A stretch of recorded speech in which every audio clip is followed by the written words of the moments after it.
بسم الله نتيجة باريسات أو هردعة تحرى حاشدة تليكوسيماها هيئة سردونك إيه نبسوغي دقرنك إلا قري صدح دي بشي كوي تبناد لبكون كوبي لباطن كنا صابسانيد قعنسين باريسات كإكرام تهليل فارح iyagoo fulinaya amarkii ra'iisul wasaaraha ee 26kii bishii tobnaad 2021 uu ku amray xafiiska xiraalinta iyo hay'adda NISA in ay ka wada shaqeeyaan baarista kiiska Ikraam Tahliil si cadaalad loo gaaro iyagoo xafiiska xiraalinta ciidamada qalabka sida ku soo wareejiyay galbaariseed ay horay u sameysay hay'adda NISA sidoo kalena ay ku soo wargelisay in ay diyaar u tahay ku shaqaynta iyo la shaqaynta amarada xafiiska xiraalinta si waafaqsan sharciga dalka guddiga baarista oo ka kooban xirilaaliyaha guud ku xigeenkiisa iyo sarkaal ka socda nabad sugidda waxay bilaabeen baaristii iyagoo dib u akhrin ku sameeyay gal dacwadeedkii la soo gudbiyay waxayna go'aamiyeen in dib loo wareysto dhammaan dadkii ay cabashadu ka taalay xafiiska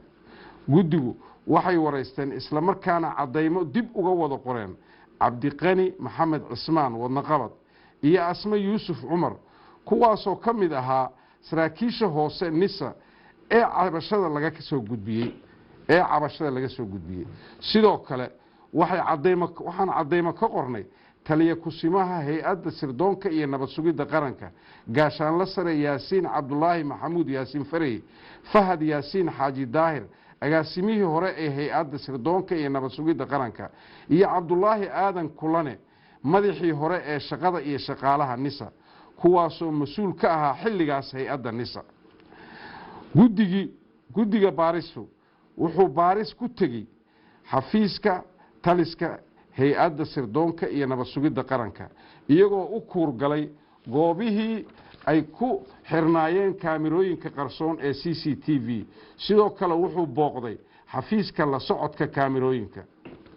sidaa darteed guddiga baarista kiiska waxaa u soo cadaatay in hay'adda sirdoonka NISA ay si hufan ula shaqaysay xafiiska xiraalinta ciidamada qalabka sida iyo guddigii baarayay galbaariseedka Ikraam Tahliil Faarax labo intii aan baarista kiiska ku guda jirnay guddiga uma soo bixin wax cadayn ah haba yaraatee oo muujinaya in maqanad Ikraam Tahliil Faarax ay ku maqan tahay gacmaha saraakiisha hay'adda NISA saddex guddigu wuxuu la wareegay oo uu hayaa galbaariseedkii ay soo gudbisay hay'adda sirdoonka nabad sugidda qaranka NISA oo sheegaya in Ikraam Tahliil Faarax ay afduubteen al-shabaab isla markaana ay dileen haddaba guddiga baarista kiiska Ikraam Tahliil Faarax wuxuu ka codsanayaa cid walba oo warbixin ama xog ka haysa kiiska maqanada ay u soo gudbiyaan guddiga baarista si loo gaaro xaqiiq dhammaystiran oo lagu horgeyn karo cadaaladda ciddii dhibkaas geysatay wabillahi tawfiiq